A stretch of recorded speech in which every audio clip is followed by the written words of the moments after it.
This is a brief synopsis of imposition from the new introduction to bibliography.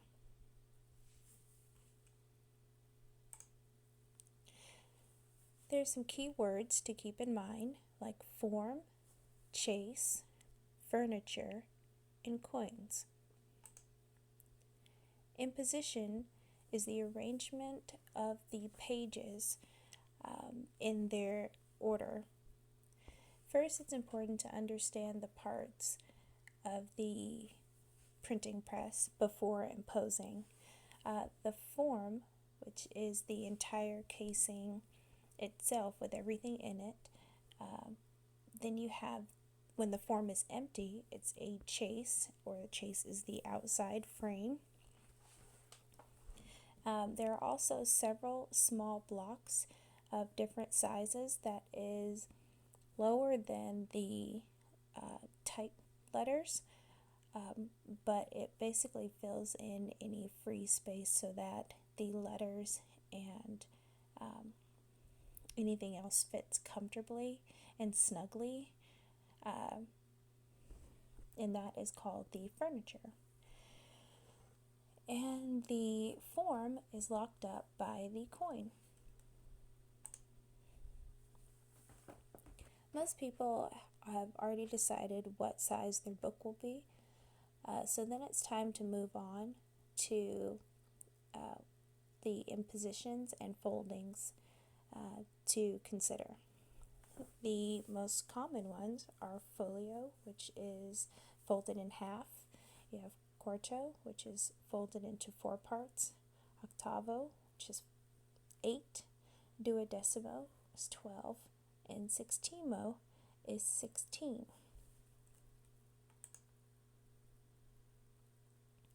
A signature, which is a part of imposition, is a group of pages that are printed, and most likely on both sides because they use one sheet of paper. And so you might see strange ordering of numbers while the paper is laid flat, but once you fold it, it all makes sense, as we can see in this video. On one sheet of paper. They're printed totally just on one sheet of paper. So this is how it ends up looking. On one sheet of paper, page 16 and page 1 are right next to each other. Page 4 and page 13 are right next to each other. This is what's called imposition. And graphic designers generally don't have to do that anymore because it's all automatically done on software. And if you turn the page, notice how page 1's not here because page 1 is on the opposite of page. Here's page 2. It's poorly drawn, but anyway, page 1 is obviously going to be on the other side of page 2, or page 2 is, you get the picture. Anyhow, this is how they come out of the printing press, okay? When they come out of the printing press, all we do, we physically take this huge sheet of paper, fold it in half, we fold it in half, and then we fold it in half again. And there you have it. It's done. It's already a book, but you can't turn the pages, right? So this is what we do. We put them on giant, huge cutting machines, and we just cut one edge, and look, lo and behold, you still can't turn the pages, right? So we cut another edge, one more edge, and voila. Now what you can do is turn every single page. You turn the page, and there's page 2 and 3, page 4 and 5, page 6 and 7, and so on. So you've got all 16 pages. The you just saw in the video is sextimo. And as you can see here, there are several examples of impositions and folding. And again, the most common are folio, octavo, and duodecimo. So now we get to put the impositions in practice. For books, they were typically formatted in small sizes, which would be known as pot, fullscape, or demi. And if you look at the figure on the slide, you can see what sizes those are, and they're quite small. And some were larger settings called medium and royal. What's also interesting is that there were a lot of books that did not have folds at all. They would use the entire sheet of paper as the page for the book. I also found it really interesting that errors were rare. I think because of the way the compositors were arranged and the way that they work to arrange each and every letter, and they can see their work as they go, it was rare to have pages printed in the wrong position. There's also the problem of the page sliding around. And the way to fix that is to put pins in the tie pin and the frisket. And these pins would hold the paper in place. And when they would flip the paper over, they'd make sure to line up, but push the pins back in those same holes so that it would print on each side and line up perfectly without the paper sliding around all over the place or getting stuck to the ink or the form. I will move on to stripping and skeletons. Stripping is basically the cleaning process of the forms. They'll take it apart and get the residue off of the chase and each letter setting and all of the furniture.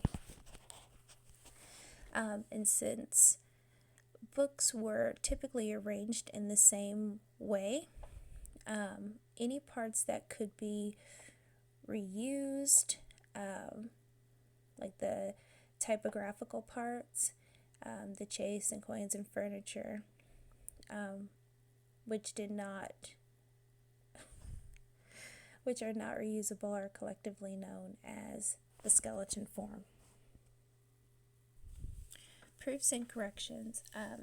This was probably one of my most favorite things to learn about the printing process, because when it came to proofs and corrections, it had a lot to do with transcription.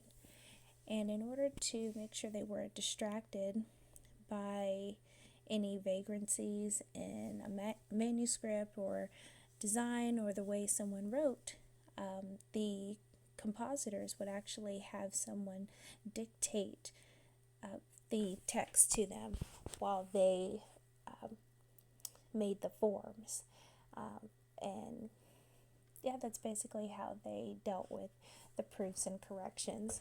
Now, as far as the ink itself and spacing, there is kind of a rough nature to the printing done by an old school printing press, but it was to be expected.